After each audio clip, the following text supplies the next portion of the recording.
మా ఊరిలో ఒక జెడ్పీ హై స్కూల్ నాకు చాలా ప్రియమైన స్థలం. ప్రతి ఉదయం పక్షుల కిలకిలలతో పాటు పాఠశాల గంట మోగుతుంది.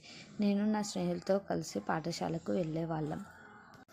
మా క్లాస్ టీచర్ లక్ష్మి గారు చాలా ప్రేమగా బోధించేవారు. ఆమె చెప్పే కథలు, బోధించే పాఠాలు ఇప్పటికీ నా మనసులో ఉన్నాయి. మధ్యాహ్న సమయంలో విరామంలో మేమంతా మైదానంలో క్రికెట్, కబడ్డీ లాంటి ఆటలు ఆడేవాళ్ళం. ఎప్పుడు పరీక్షలు వచ్చినా మేము కొంచెం భయపడినా గురువు గారు ఇచ్చే ప్రోత్సాహం వల్ల ధైర్యంగా రాయగలిగే వాళ్ళం. ప్రతి సంవత్సరం జరిగే వార్షికోత్సవంలో నేను నృత్యం చేశాను. మా అమ్మ నాన్న చూసి గర్వంగా చిరునవ్వు చిందించేవారు. ఆ రోజు నా జీవితంలో మర్చిపోలేని రోజు. ఆ పాఠశాల నాకు చదువు మాత్రమే కాదు, స్నేహం, క్రమశిక్షణ, కష్టపడి పనిచేయడం వంటివి నేర్పించింది.